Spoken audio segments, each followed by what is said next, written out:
அதிகாரம் 2. தோபித்து பார்வை இழத்தல். சக்கர்தோன் ஆட்சியில் நான் வீடு திரும்பினேன். என் மனைவி அன்னாவும் என் மகன் தோபியாவும் என்னிடம் ஒப்படைக்கப்பட்டனர். வாரங்களின் விழாவான பெந்தைகோஸ்து திருவிழாவின் பொழுது எனக்காக நல்ல விருந்தொன்று தயாரிக்கப்பட்டது. நான் உணவு அருந்த அமர்ந்தேன். விருந்தின் போது எனக்கு பலவகை உணவு பரிமாறப்பட்டது. அப்பொழுது என் மகன் தோபியாவிடம், மகனே, நீ போய் நினிவேக்கு நாடு கடத்தப்பட்ட நம் உறவின் முறையாருள் கடவுளை முழு மனத்தோடு தேடும் ஏழை எவரையேனும் கண்டால் அவரை அழைத்து வா. அவர் என்னோடு உணவு அருந்தட்டும். நீ திரும்பி வரும் வரை நான் உனக்காக காத்திருப்பேன் மகனே என்று கூறினேன். தோபியா எங்கள் உறவின் முறையாருள் ஏழை ஒருவரை தேடிச் சென்றான். அவன் திரும்பி வந்து அப்பா என்று அழைத்தான். நான் என்ன மகனே என்றேன்.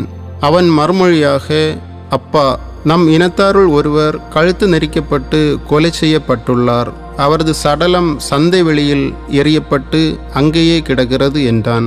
உடனே நான் எழுந்து உணவை தொடாமலே வெளியேறி தெருவிலிருந்து சடலத்தை தூக்கி வந்தேன். கதிரவன் மறைந்த பின் அடக்கம் செய்யலாம் என்று அதை என் வீட்டின் ஓர் அறையில் வைத்தேன். வீடு திரும்பியதும் குளித்துவிட்டு துயருடன் உணவு அருந்தினேன்.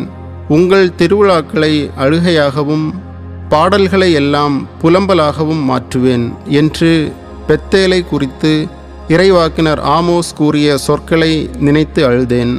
கதிரவன் மறைந்ததும் நான் வெளியே சென்று குழி தோண்டி சடலத்தை புதைத்தேன். என் அண்டை வீட்டார், இவனுக்கு அச்சமே இல்லையா? இத்தகைய செயலை செய்ததற்காகத்தானே ஏற்கனவே இவனை கொல்ல தேடினார்கள்.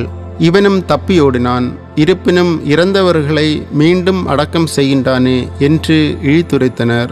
அன்று இரவு குளித்துவிட்டு என் வீட்டு முற்றத்தின் சுவர் அருகில் படுத்து உறங்கினேன். வெப்பமாக இருந்ததால் என் முகத்தை மூடவில்லை. என் தலைக்கு மேல் சுவரில் சிட்டுக்குருவிகள் இருந்தது எனக்கு தெரியாது. அவற்றின் சூடான எச்சம் என் கண்களில் விழுந்தது. உடனே கண்களில் வெண்புள்ளிகள் தோன்றின. நலம் பெறுமாறு மருத்துவர்களிடம் சென்றேன். அவர்கள் எவ்வளவோ மருத்துவம் செய்தும் வெண்புள்ளிகளால் என் பார்வை குன்றி வந்தது. இறுதியாக பார்வையை முற்றும் இழந்தேன். நான் பார்வையற்றவனாக 4 ஆண்டுகள் வாழ்ந்தேன். என் உறவின் முறையார் அனைவரும் எனக்காக வருந்தினர். எலிமாய் செல்லும் வரை 2 ஆண்டுகளாக அஹிக்கார் என்னை பேணி வந்தான்.